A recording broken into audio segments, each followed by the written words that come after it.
finally, after nearly three full days below freezing, we did crack the melting point today, making it up to 35 degrees for the high temperature in the city of Evansville at least, but it did not come without one final round of very cold temperatures this morning, where some of you waking up to temperatures today for lows in the single digits. Now, as I mentioned before the break, we do have another deep freeze on the way, but thankfully this is going to be confined to really one full day as opposed to the last several days that we've been dealing with. But again, today, the high 35 degrees for the city of Evansville, and that occurred just after 3 this afternoon. At 2 o'clock today is when we hit the freezing mark. So if you count in from about 6 o'clock Wednesday evening of this past week when that cold front was moving through to 2 o'clock today, again, nearly 3 full days, about 68 continuous hours below freezing. Now, we will have similarly cold temperatures for the middle of next week, but again, not nearly as long of a stay below freezing as what we just got out here today. But here's a live look outside from our roofclaim.com tower camera, looking across towards the Blue Bridge along the Owensboro riverfront, the vantage point from high atop the Hampton Inn there in Owensboro. And this is the view of the Ohio River in Evansville from our Superior Ag tower camera situated on top of Fifth Third Bank in downtown Evansville. We had a beautiful sunset this evening from our Superior Ag tower camera. Here's the time lapse. Again, a decent amount of sunshine about the middle part of the day. Then the clouds started to increase briefly, breaking up just after sunset. Again, spectacular scene across most of the tri-state. Clear skies still outside right now. Temperatures, though, after dropping pretty significantly in a short period of time, have now stabilized as expected. What we did expect to stay into the upper 20s, though. The clear skies held on a little bit longer than some of the forecast products were showing, so we're down to 23, but we've been in the low 20s for the last couple of hours after staying in the upper 20s from about 7 to 9 o'clock this evening. 25 in Santa Claus and in Owensboro. Calhoun, you're sitting at 26, 28 in Dixon.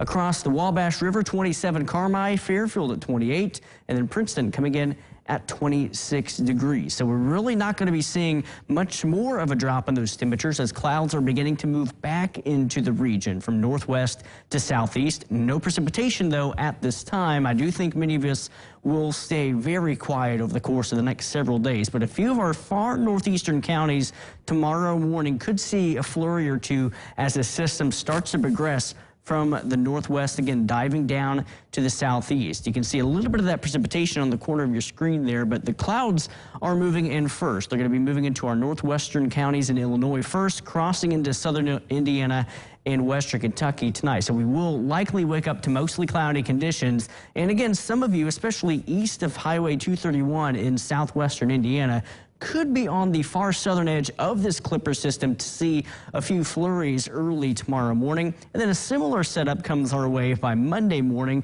We're not expecting anything in terms of accumulation, no impacts with this system. It's just going to be kind of a glancing blow across parts of the tri-state, but we will see the clouds hang on through the morning tomorrow, maybe breaking up a little bit by tomorrow afternoon just before sunset to see a little bit of sunshine by the end of our Sunday. But as we take a look at Future Tracker, again, it's already aggressive with the clouds, so a little ahead of schedule here. Obviously, we are still clear outside, but the trend will be from northwest to southeast. Clouds begin to increase. Here we are at 6 o'clock tomorrow morning. You can see up to the north, a few areas of light flurry activity could clip the northeastern corner of our viewing area, but that's it. As we see that come to an end by midday, clouds begin to break up a little bit. A good mixture of sun and clouds in the afternoon, but more clouds tomorrow morning. That's a similar setup as what we see on Monday. Highs in the upper 30s to the north, low 40s to the south here in the metro, expecting right around 42 degrees for that high temperature tomorrow afternoon. Even warmer for your Monday. Despite the clouds that we will see off and on through our Monday,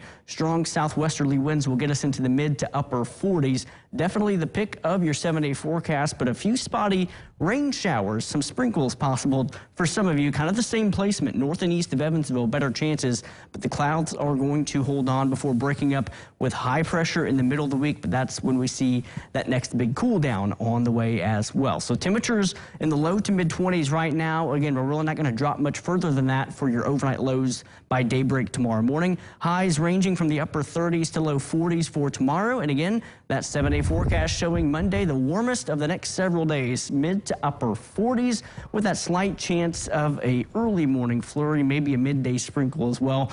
really no organized chance of precipitation in your 7-day forecast. Again, winter weather aware tag for your Wednesday with those temperatures highs in the 20s, and we're back into the teens for Wednesday morning, and again Thursday morning for those lows.